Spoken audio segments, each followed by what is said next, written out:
Season 1 of She-Hulk is finally over.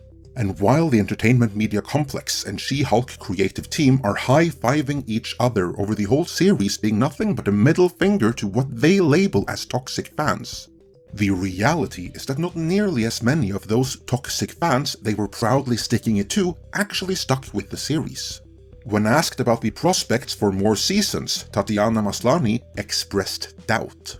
In this editorial then, I'll look into the gloating over trolling the fans, what Maslany said about the sequel prospects, and finally, I have some thoughts on who really is the toxic one in the creator and fan relationship.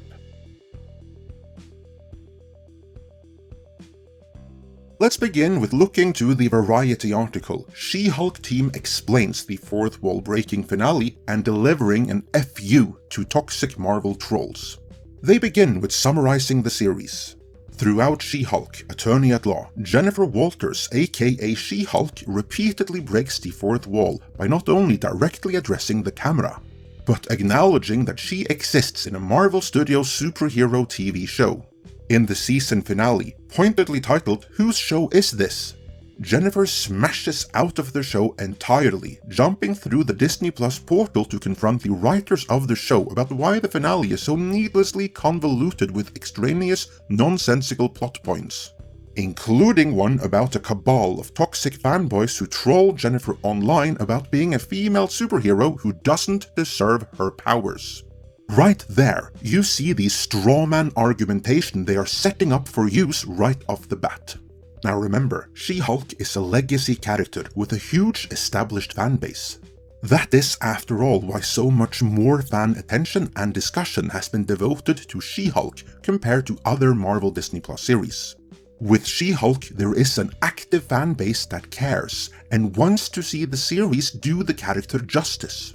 Contrary to what Variety would have you believe, no one has said She-Hulk doesn't deserve her powers, or for that matter, expressed anger that she is a female derivative of the Hulk. There are other characters where those criticisms may have a point, I'm not denying that, but in this case, She-Hulk is popular among fans. So why is Variety, at the behest of the She-Hulk creative team, pretending otherwise? Well, simple. They are trying to establish within the industry and entertainment media complex the false narrative that fans hate She-Hulk because of misogyny, so they can further disseminate that narrative. And neither the industry nor the entertainment media complex are able to tell that these are complaints the She-Hulk creatives made up to further their own narrative. And as for you who do recognize that, they are gaslighting you. Let's see what they have to say.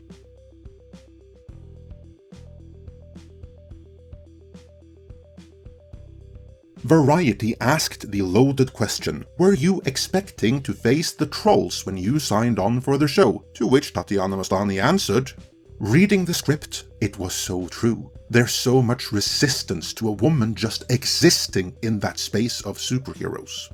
Okay, I have to cut in already. There is no resistance to female superheroes and there never has been. Case in point, She-Hulk is a popular character.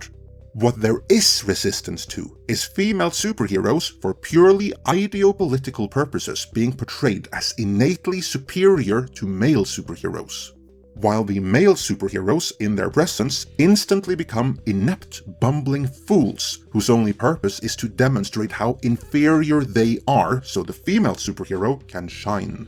That is a far cry away from resistance to a woman just existing in that space. Here it should be noted that the strawman accusation that a woman just existing causes resistance is one of the favorite cards misandrists like Tatiana Maslany like to pull from their purse.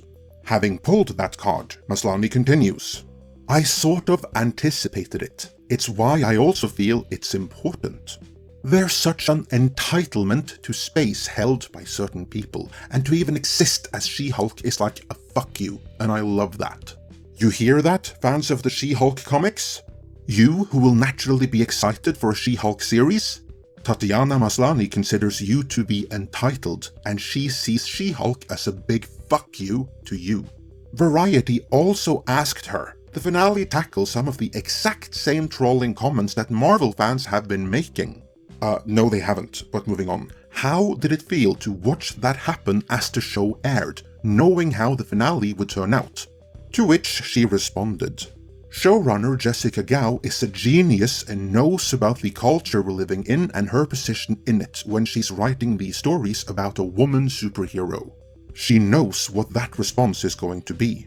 As a cast, it was delightful sending each other these troll responses like, "Oh my god, give them a week and then they're going to literally see this pop up verbatim in the show and become the villains of the show." It was thrilling. We'll get back to showrunner Jessica Gao in a moment, but sticking with Maslany, she was elsewhere asked about sequel prospects.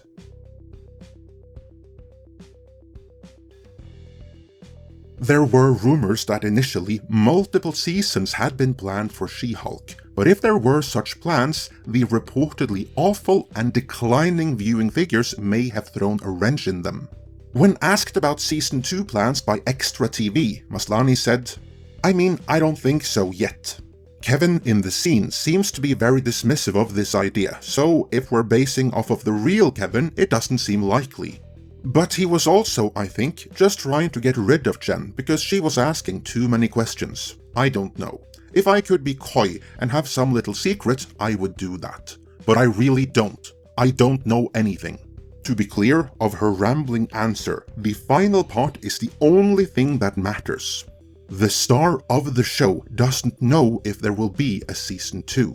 This, of course, does not conclusively mean that there won't be a Season 2. But if Marvel were planning on more seasons, and if Season 1 had met their minimum success threshold to actually pull the trigger and greenlight Season 2, the writers would already be working on it, and Maslany would know. By all means, they still could decide to greenlight a Season 2 in the near future, but if this was the hit they wanted it to be, we'd already know Season 2 was coming, and showrunner Jessica Gao would be there to rub it in our faces.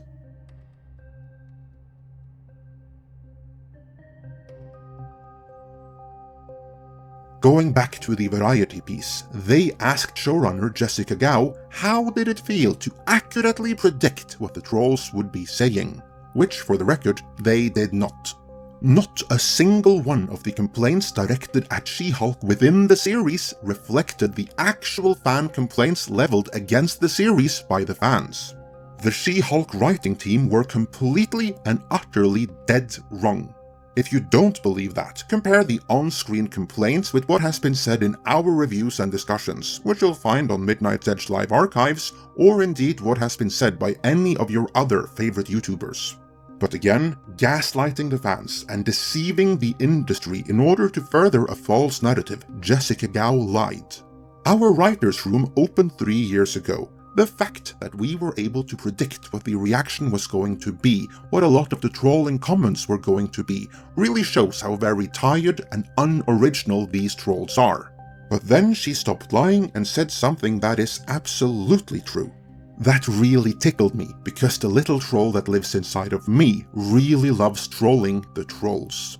That came from the heart, and further emphasizes that it's not the fans who are toxic, but the creators.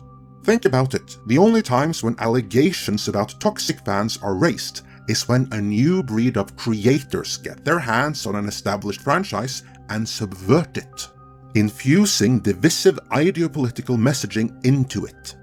And then, when the fans subsequently reject the ensuing piece of social engineering propaganda, then somehow it is the fans who are toxic, for failing to fall in line and graciously consume the corporate product they are given.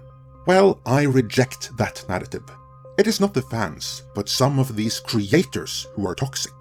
Jessica Gao is the perfect embodiment of one such toxic creator, as she just admitted that she gets a kick out of trolling what she perceives to be trolls, when by rights she should be concerned with making a work that stands on its own.